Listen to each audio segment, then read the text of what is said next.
こんにちは。突然ですが、あなたが友達と週末に遊覧飛行を計画していて、プレフライトの飛行機のチェックをしている時に故障しているケーキがあることを発見しました。この時にそのケーキが法的に最低限必要なケーキ類なのかを知る方法をご存知ですか？今回は最低限日中の有視界飛行時に必要なケーキを紹介します。必要なケーキはいくつかあります。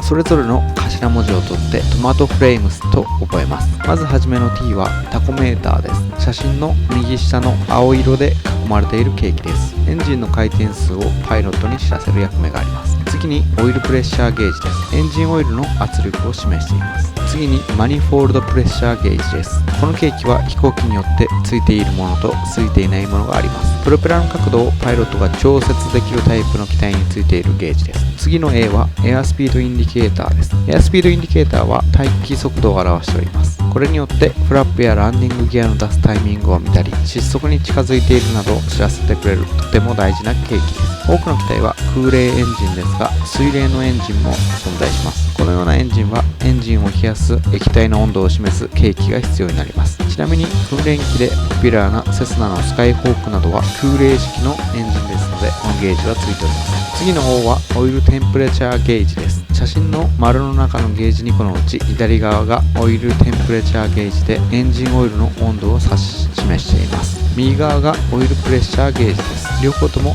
昼間の飛行に必要なものです。F はフューエルレベルゲージでどのタンクにどれだけの量の燃料が搭載されているかを示しています。スカイホークの場合は右タンクと左タンクの2つのタンクに分かれています。離陸前に地上でこのゲージがしっかり動くか検査するときにたまにフューエルゲージがゼロでフリーズしてしまうことがあります。そういう場合は翼の先端をつまんで機体を上下に軽く揺すってみましょう。そうすることでタンクが揺さぶられ、ケーキがフリーズから解き放たれることがよくあります。修理に出す前に試してみましょう。また実際に燃料が全く入っておらずゼロを指し示している可能性もあります。ランディングギアが可動式の機体にはランディングギアポジションインディケーターが搭載されています。緑色のライトが3つつけばランディングギアはしっかりと外に出てロックされていることを表しております。ライトバルブが切れていないかなどをチェックしましょう。アルティメーターは高度計です。高度は飛行機にとってとっても大事な情報なので、このケーキもとても大事です。マグネティックコンパスはいわゆる方位磁石です。これは唯一飛行機の電気系統などから独立しているケーキです。写真に見えるコードは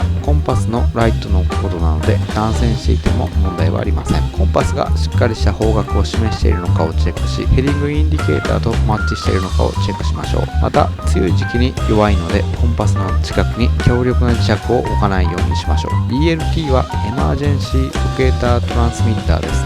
いざという時に自動的に機体の位置を発信してくれます。その電波を受信してその場所に救助が向かってくれるのです。最後にシートベルトです。パイロット、ファーストオフィサー、乗客と人数分必要です。今回は昼間の飛行をするときに法的に必要なケーキの紹介でした。覚え方はトマトフレームスで、これら一つでも故障していたらそのフライトはキャンセルしなければならないことを覚えておきましょう。その他のケーキが故障しているときはその機体ごとのパイロットオペレーティングハンドブックまたは頭文字を取って POH を参照にしましょう。最後までご視聴ありがとうございました。もしよろしければチャンネル登録よろしくお願いします。